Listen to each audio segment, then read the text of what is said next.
अगर आपको कनाडा में नौकरी चाहिए तो सिर्फ सपने देखने से काम नहीं चलेगा।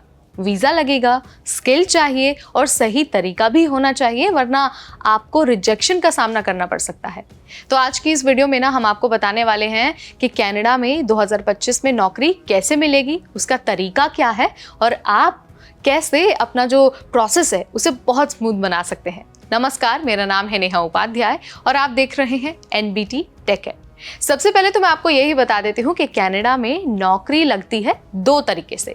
एक तो कनाडा से जॉब ऑफर लेकर वर्क परमिट के लिए अप्लाई करना और दूसरा स्टडी वीज़ा या फिर PR के बाद लोकल जॉब मार्केट में अप्लाई करना।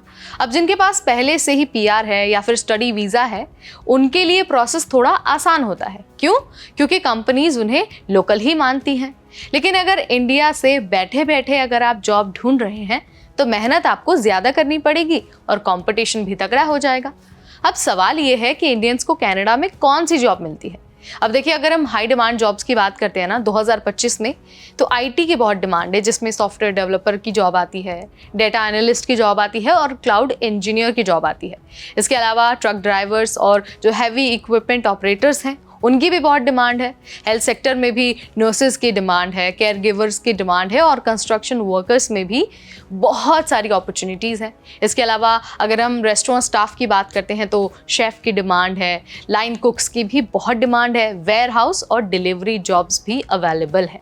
अगर स्किल्स हैं और कम्युनिकेशन ठीक ठाक है तो आपके लिए बहुत सारी अपॉर्चुनिटीज़ है। अब बात करते हैं कि अप्लाई आखिर करना कहाँ है। तो अगर हम कनाडा में टॉप जॉब की वेबसाइट्स की बात करते हैं ना, तो वो है Indeed.ca। इसके अलावा जॉब बैंक, इसके अलावा कनाडा गवर्नमेंट की जो वेबसाइट है, आप वहाँ पर भी जाकर जॉब के लिए अप्लाई कर सकते हैं। लिंक्डइन का ऑप्शन भी है आपके लिए। इसके अलावा जो वर्क पॉलिस है या फिर जो कंपनी की डायरेक्ट वेबसाइट्स हैं, आप उन पे भी अप्लाई कर सकते हैं। इसके अलावा Amazon Canada, Walmart, RBC bank और शॉपिफाई जैसी कंपनियों की साइट पर करियर सेक्शन में आपको बहुत सारी अपॉर्चुनिटीज़ मिल जाएंगी। आप उसे लगातार चेक करते रहिए। जिस दिन भी अपॉर्चुनिटी ओपन हो, आप वहाँ पर जाकर बस अपना जो एप्लीकेशन है वो फिल कर दीजिए।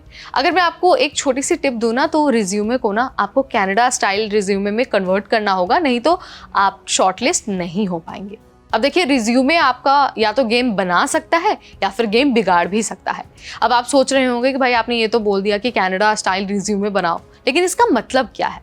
तो देखिए, मतलब ये है कि उसमें कोई फ़ोटो नहीं होनी चाहिए, कोई एज नहीं लिखी होनी चाहिए, आपकी रिलीजन भी नहीं लिखा होना चाहिए, सिर्फ आपके जॉब स्किल्स और जो अचीवमेंट्स हैं आपकी 1-2 वो होनी चाहिए। और आपको ध्यान रखना है कि जो आपका रिज्यूमे की लेंथ है ना, वो 1 से 2 पेज के अंदर अंदर ही सिमट जाए। आप एक्स्ट्रा डिटेल उसमें ऐड ना करें। साथ ही एक और चीज़ आपको ध्यान रखनी है कि रिज्यूमे के साथ साथ आपको कवर लेटर भी भेजना होगा, जिससे HR को लगेगा कि आप सच में कंपनी के बारे में जानते हैं और आपने रिसर्च किया है। इसके अलावा आपको गलती करने से बचना होगा। इंडिया वाले क्या करते हैं, लंबा चौड़ा बायोडाटा लिख देते हैं और उसे रिज्यूमे के रूप में भेज देते हैं। लेकिन कनाडा में इस तरह के जो रिज्यूमे हैं वो रिजेक्ट हो जाते हैं।